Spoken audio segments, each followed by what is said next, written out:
Kirby. I like Kirby. But the series creator Masahiro Sakurai like it too?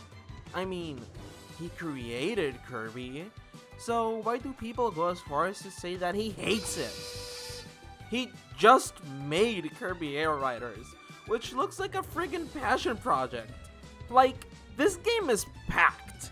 Characters, references, deep cuts, new lore. What are we even talking about here? If this is what hate looks like, I'd love to see what love looks like. Where does the idea that Sakurai hates Kirby come from anyways? Oh my fucking god, it's about Smash Bros, isn't it? Whew. Alright, let's do this. Hello everyone, I'm DExus and welcome to the DExus Show.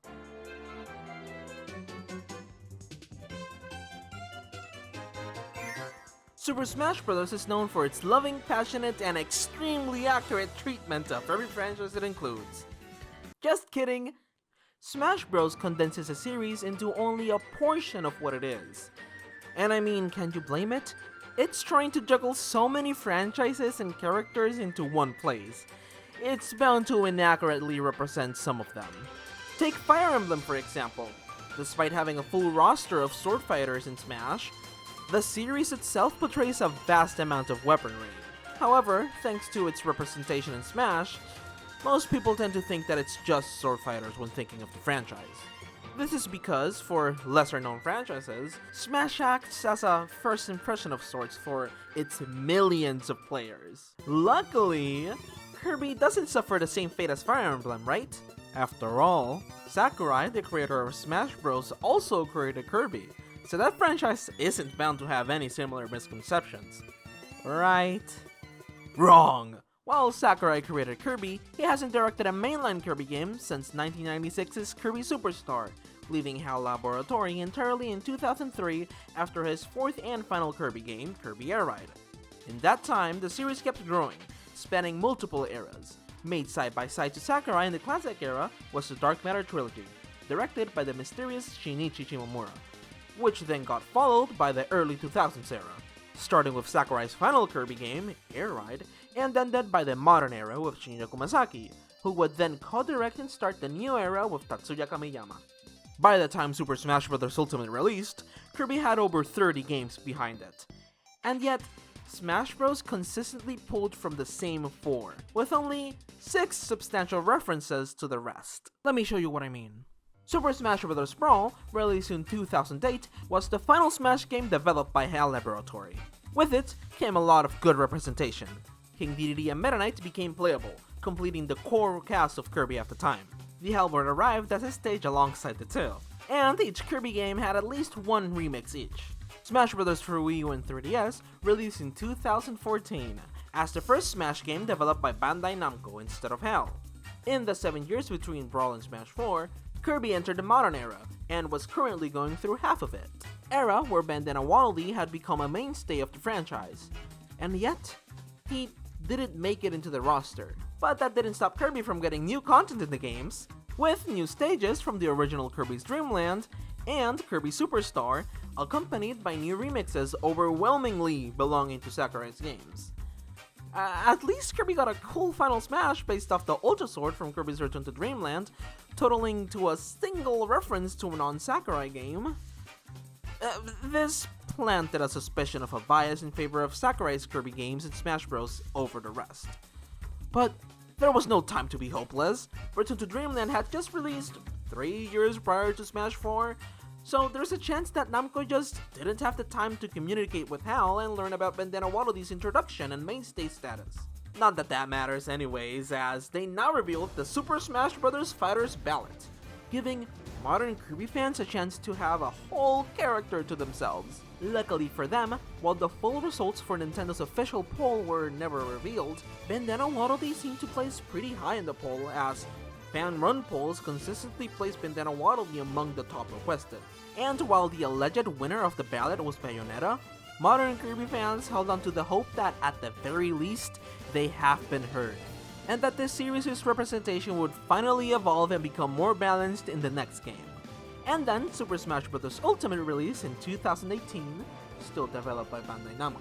And, despite the Kirby series now releasing its final mainline game in the modern era, Smash Bros. Ultimate came with no new Kirby fighter, and no new Kirby stage, and 2 remixes, both coming from the first and last Kirby games directed by Sakurai.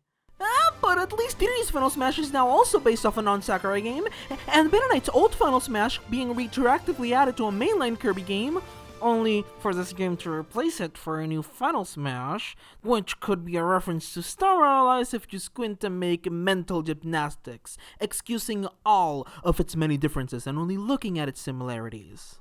After the announcement of both Super Smash Bros. Fighters passes, most Kirby fans held on to hope that this would be the chance for Bandana Waddle Dee. And while other top requested characters made it into the Fighters Pass, Bandana Waddle Dee or other Kirby characters were nowhere to be seen.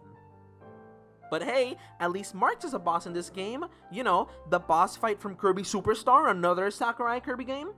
By this point, it felt like Smash intentionally refused to interact with the rest of the Kirby franchise. Something that is very dissonant to Kirby fans, since the franchise tends to celebrate itself as much as it possibly can. While Smash Bros., the world's biggest gaming crossover, home to fan service, held to the helm by Kirby's very own creator, felt less like it celebrates Kirby as a whole, and that it just celebrates Sakurai's part in it, keeping the outside perception of Kirby frozen in time, and leaving hardcore Kirby fans longing to see more of Kirby receive that signature Sakurai magic. This solidifying the adoption of the term, the Sakurai Bias. The term Sakurai Bias started in the wider Smash community around 2014 as a playful jab at director Masahiro Sakurai's perceived favoritism, such as giving Kid Icarus 3 characters after he rebooted the franchise with Uprising, or by giving Kirby characters protagonist roles in Super Smash Bros.' story modes. After the perceived pattern of a lack of non-Sakurai Kirby content in Smash, especially in Smash Ultimate, the Kirby community adopted and refined the term to describe a specific, observable pattern. That of course being that Kirby content in Smash almost exclusively references the 4 Kirby games Sakurai himself directed. Not that Sakurai himself hates the Kirby games he didn't make, but that the ones that he did have some kind of nepotism or bias in Smash, which frustrated the fans who want the entire Kirby series, both classic and modern, to be given a balanced spotlight in such a big project as Smash. However, as all things on the internet tend to do, the term spread and its meaning got warped. Its origin of jokingly saying that Sakurai has a bias and its critical use by some fans got mixed into a misinterpretation of the term, with it now being understood as a claim that Sakurai has a bias against modern Kirby, these leaving some to believe that he held a grudge against the games he didn't make. Sentiment which found its most compelling quote-unquote evidence, not in words, but in something he didn't say. Sakurai would often post celebratory in-game screenshots for series anniversaries. He did so for Dreamland, Adventure, Superstar, Air Ride, and even the anime. Yet, never for a Kirby game directed by anyone else. This silence amplified the perception that he held some active disdain towards these games, cementing in many minds the extreme and, frankly, parasocial definition of the Sakurai Bias. For many, the use of the Sakurai Bias now means that you believe that Sakurai hates modern Kirby. A definition that is factually wrong. Like, come on guys, Sakurai is a gamer. He owns these games. He has played these games before. He has even publicly praised modern games like Kirby Star Allies and Kirby and the Forgotten Land. He has maintained a good relationship with HAL Labs, even since when he left. The idea that Sakurai hates modern Kirby is plain wrong, and anyone that thinks he does is frankly ignorant, stupid, and needs to calm the fuck down. Like, go outside, touch some grass, make some friends. It's not that deep, broski. But now, let's also not say that the actual Sakurai Bias never existed. It very much did, and it very much does, as seen by the evidence presented in this video. It's just that the reason for it is frankly unknown. As Sakurai himself said once, regarding this very topic, the truth is never that simple. especially for most of us who are trying to piece everything together from the outside looking in without really having a context or even clue as to how internal workings for these games kind of happen, right? All we can assume is that it's most definitely practical. Super Smash Bros. Carries a lot on its plate, and whether it is because Nintendo doesn't need better representation for Kirby, or that Sakurai just harmlessly pulls from what he personally knows to spare himself a little less work, or whatever else it could be, it all can be excused. After all, again, it's not really easy to juggle so many franchises around in one single project. So, with the announcement that Sakurai would return to direct his first Kirby game in 20 years with Kirby Air Riders, this was our chance to see whether or not the Sakurai Bias would return in a project all about Kirby. Will this game only celebrate Sakurai's Kirby, the way Smash does, or will it celebrate Kirby as a whole, the way other Kirby spin-offs tend to do? Will Sakurai prove that he actually does hate modern Kirby, or will he bring an end to the Sakurai Bias debate? I am so happy. Look at him.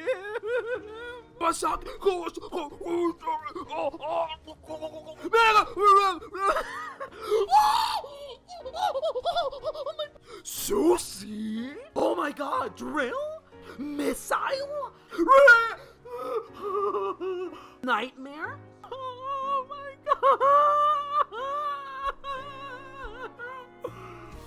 Yeah, it's pretty good.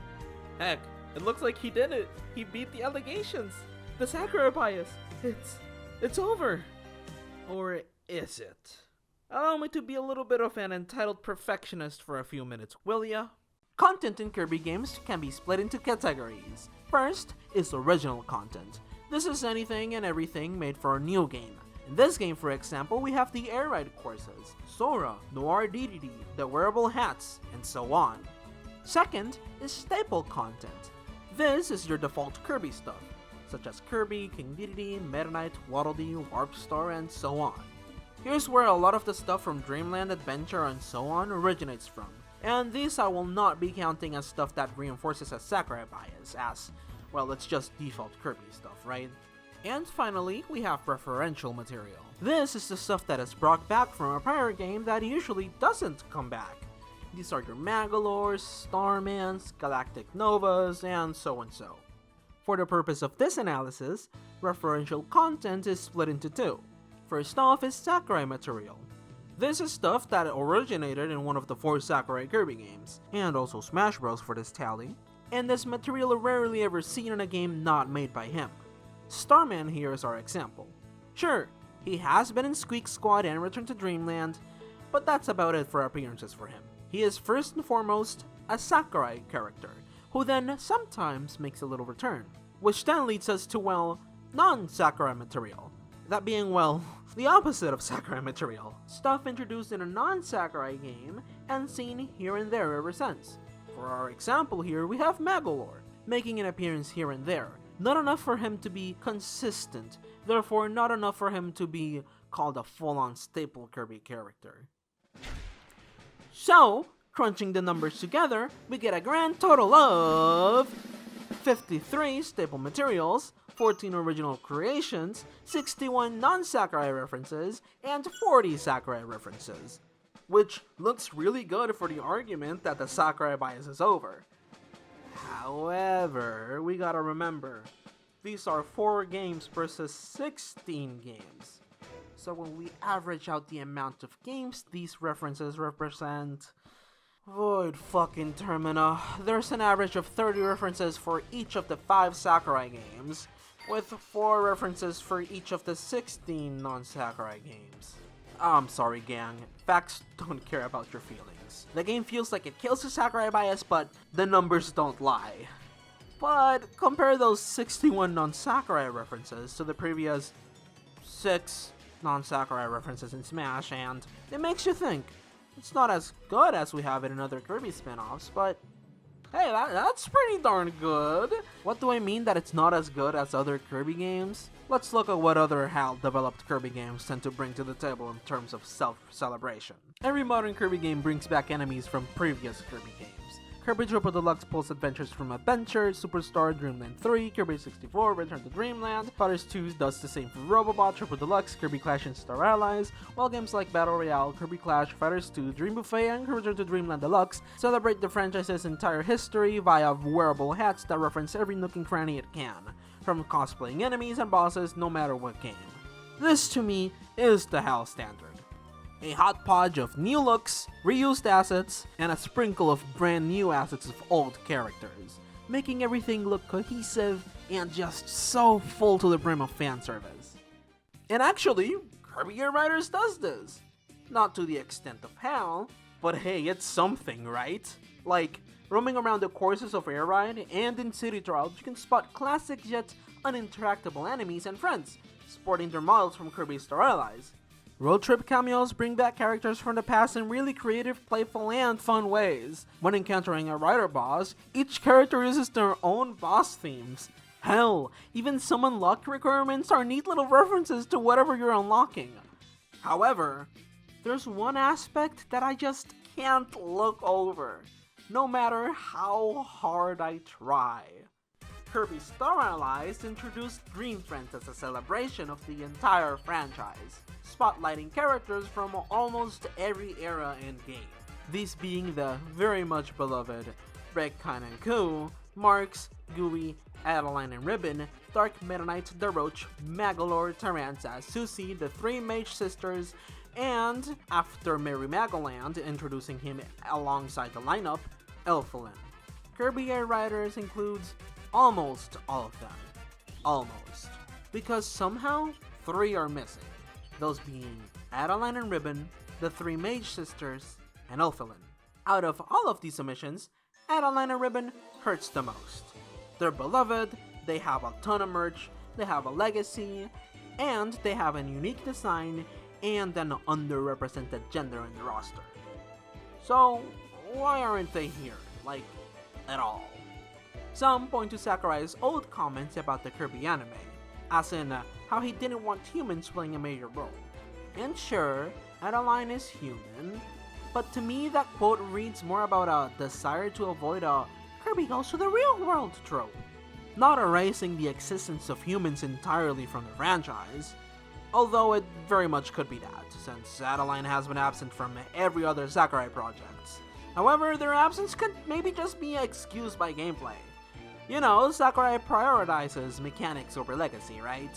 So maybe Marx already feels the lightweight, high mobility, limited health, light-based special archetype. But like, come on man, this is the omission that generally just doesn't track for me. But sure man, let's have a Crystal Shard act on its own in Road Trip, instead of at the very least have Ribbon hold on to it. Going back to the topic of women in the roster, people have argued that Kirby just doesn't have that many female characters. Which, okay, fair enough, that's true, there aren't that many female characters in the franchise, except that the ones that exist are entirely shafted, like Adeline and Ribbon, and the next ones, the three Mage Sisters, who are right there. Francisca, Plemberge, and San Partisan could have represented Star Allies, and a woman, and they would have had a better implementation of the swapping mechanic Lololo and Lalala have. You know, having an actual mechanic with it. It didn't have to be something extreme, but something small like maybe changing the attribute of their passive attacks or something would have been awesome. Hell, if that's too much work, Gren and Flam could have just at least shared a slot with each being an alternate costume. Fuck it, I'd rather have both of their personalities homogenized into one, but at the very least they would have been there. If nothing else, this should have just been road trip cameos. Have them open the road together with a prayer, just like they do with the Warp Star and Heroes in Another Dimension. Like it was right there. Hell, their theme song is already in the game. That said, their omission is more understandable. HAL really hasn't pushed them much post-Star Allies, seeing as they barely get any merch. Like, they don't even have plushies. Unfortunately, making their absence feel less like a targeted exclusion and more like an unfortunate pattern. However, unlike the Mage Sisters, Elfilin has a shit ton of merchandise. Not to mention that his inclusion would have been perfect cross-promotion for Kirby and the Forgotten Land, especially with its Switch 2 edition releasing so close to Kirby Air Riders. But his absence, while very much felt, is actually the most understandable out of the three. Air Riders entered development around, 2022? Right when Forgotten Land released? So unlike Hal, who snuck him into a game 2 years after his debut, Bandai Namco or Sakurai simply may not have known about his existence, leaving him behind when settling with the playable roster. But then they went ahead and blurred the line by including Forgotten Land original characters, Tortilding and Nocodrile, as road trip cameos. So which one is it, huh? Well, fine, they probably just replaced what they had planned for those two guys. A cameo is quicker and simpler to do than a whole character, so I guess it makes sense, right? And ooh, look! At the very least he's a sticker, unlike those other two. To me this just screams like one day in an interview Sakurai is going to say, "We wanted to have him in, but it was simply too late for it." Not that it matters much since, similar to Adeline, this archetype is basically covered by Marx. Which, speaking of Marx, this little bastard makes the Sakurai Bias feel impossible to ignore. Anyone, please tell me who in their right mind thought it would be so cool to put Marx as a boss fight alongside Nightmare in Zero 2, while still being playable. This single decision genuinely soured the whole boss experience for me. We were so close to perfection. One boss each for the big three Kirby directors. But no! Sakurai just had to put his little fucking Nepo baby in the lineup. Fuck off! Any Komasaki game final boss would have been so cool instead! Drossia, Sectonia, the Mage Sisters, fuck it, put in Void Termina! Anyone! Not to mention that if they did any of the first three I mentioned here, we would have had yet another woman in the game, which is a huge win in my eyes. Fuck it, I'm mad now, it's nitpick time. Why is Starman here, huh? Yeah, I like you, you're funny, but like, couldn't you bring a friend from each era with you? Bouncy would have been nice, Chip would have been cute, fuck it, throw in Leafan while you're at it. Just make anyone that isn't from a Sakurai game. Also, what the fuck are we doing here with Road Trip? Making a random computer moderner be an encounter? Or some random ass mushrooms? Twice? Oh, and can't forget about the music. The most recent game to get a remix is Mass Attack. And while it's really cool to hear, how does modern Kirby keep getting shafted by Sakurai? This game has one of the best Gourmet Race remixes in the entire franchise. So why can't a modern game get that same kind of love? Imagine how good a 5-minute mashup of Here Comes the Super Ability, Hypernova Inhale, and Pink Ball Activate would have been. Oh yeah, and you know how important hats are for Kirby representation. The ones here are fine, inoffensive really, but so boring! Like, please compare them to anything from Kirby Fighters 2, Kirby Battle Royale, or Super Kirby Clash. Not to mention that HAL already lent models from Star Allies to Bandai Namco, so why didn't they also ask for those hats too? What are they doing? But again, these are nitpicks. Marx is probably a boss because they might have wanted to reuse the assets made for him in Smash Ultimate. The current size of the roster is big enough as it is, so we don't need to clog it with more enemies. And well, this is just straight up the Sakurai Bias at its finest, which doesn't always have to be a bad thing since, again, Starman is funny. The road trip cameos are at the very least cool and at the very most very fun. And I think the reason why modern Kirby games don't get remixes in Sakurai projects is because he might think that the original renditions are peak on their own. Or at least that's what I'm gaslighting myself into thinking to cope. And well, for hats, most of the ones they could reuse are copyability specific, so maybe that's why they didn't borrow anything. At the end of the day, Kirby isn't just references, even if that's a big part of its identity, and what a lot of fans perceive as such. And while Air Riders doesn't lean as hard into the fan service as other Kirby games, there's still a genuinely stellar game here. Unlike games like Kirby's Return to Dreamland and Merry Magoland, which are built almost entirely from existing assets, Air Riders feels largely built from the ground up, only borrowing the bare minimum. Sakurai didn't want to just take assets from Star Allies or Forgotten Land the way HAL does. Not to mention that even if they did, they would have to remake, adapt, and rethink almost everything to fit the game's direction. So, even if Adeline and Ribbon are missing, even if Elfilin didn't make it, even if the Mage Sisters were shafted, even if Marx is also a boss, even if the Neos remix is from Mass Attack, and even if some characters in Road Trip kinda don't make sense, the game is still fun. And more importantly, it might be the best introduction to Kirby non-fans have ever gotten outside of Smash. Now, if Bandana Waddle Dee still isn't playable in the next Smash Bros., if Return to Dreamland still doesn't get a stage, and if Modern Kirby is still ignored for remixes, then yeah, we riot. We will find Sakurai, we will find both of his houses, and we will burn them down.